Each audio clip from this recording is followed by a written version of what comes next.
So, welcome to the next Frankly Fukuyama video.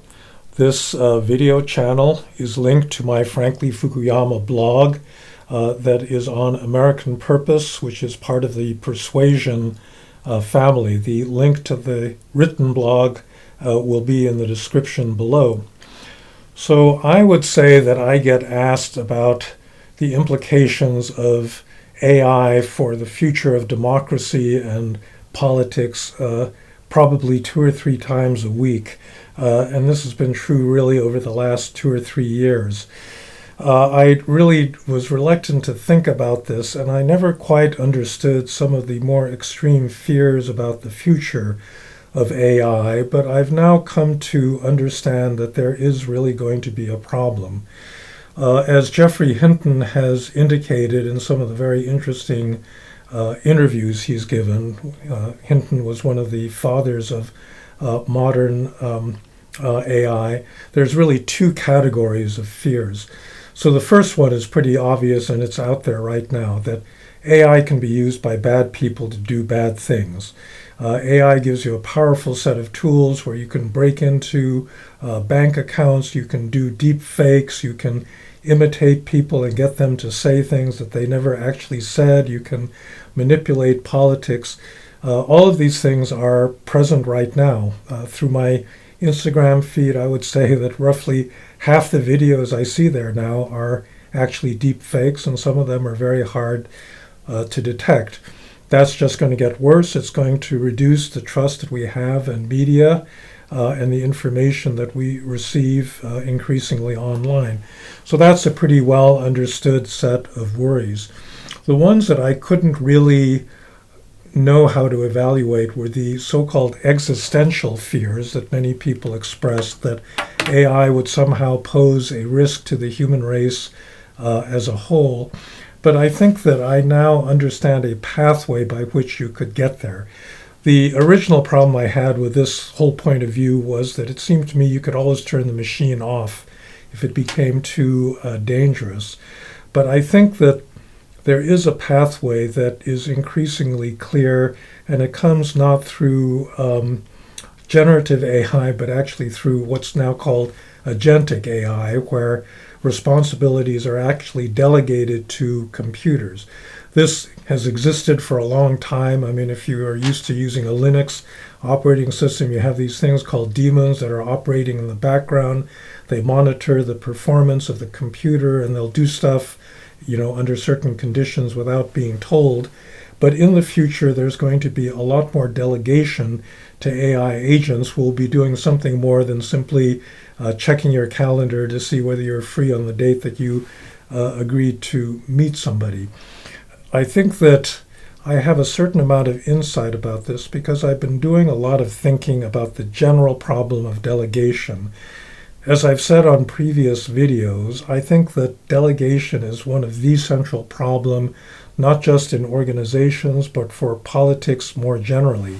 In any kind of hierarchical organization, you have to have delegation to lower levels of the organization. Economists understand this as a principal-agent problem. That is to say, the principal is the big boss sitting at the top of the hierarchy who gives orders or mandates to control the behavior of the agents that carry out the principal's wishes. Now, economists understand the big problem as being when the agents act in ways that the principals don't want. The problem is that oftentimes the authority relationship is reversed because it is the agents that have more knowledge about the actual situation that's happening on the ground in front of them than the principal, who may be sitting in an office, in a different city, or kilometers behind the front lines in a military situation. And that means that authority actually flows from the agent to the principal rather than the other way around. The agents in most human organizations have more knowledge, skill, and ability to react quickly than the principals do. Now, when you transpose this to the agentic AI world, you can see that we are very likely to want to delegate more and more authority to computers, to pieces of hardware that are smart enough to actually monitor a situation, make judgments about what needs to happen, and then act on those judgments. In human organizations, because of the quick reaction time and the knowledge that the agents have, there's a tendency in all human organizations to delegate more and more authority to the agents. That's simply a fact of life, for the organization to run effectively. When you start using very intelligent AI agents, the same thing is going to happen. We're going to want to delegate more authority because these agents will know more and will be able to react to local situations much more quickly. This is already happening in the case of military AI. Right now, there's a big drone war going on between Russia and Ukraine, where FPV drones are the primary weapon of war being used on the front lines. These drones are being given AI capabilities to pick out targets and to destroy them. The U.S. military would like to believe that it's going to always have a human being in the loop before a drone can do something lethal. But the fact of the matter is that that's not tenable, and it's not happening right now in the Russia-Ukraine war, because the drones cannot wait for a human agent to for a human controller to give them permission to fire at whatever is coming at them, or to go after a target that's only going to be there for a couple of seconds. It has to be able to make that decision, and therefore it's being granted the autonomy to actually use lethal force. Now, the other problem is that any principal-agent relationship depends on trust.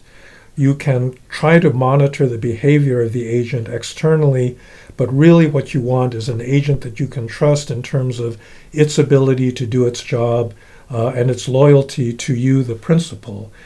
In the case of AI agents, we may not know whether we can fully trust them, because many of the cutting-edge agents now are actually not being programmed by anybody. They are programming themselves. These machines are taking experiences and using them to improve themselves in a way that is not completely under the control of human beings. I think the experience that a lot of people, certainly I have had with generative AI, is that it seems to possess a lot of emergent qualities that, it knows things and can answer things in a way that you imagine no human programmer actually told it, to behave in that particular manner. And as the machines get smarter, they're going to be making decisions that will be very hard to understand.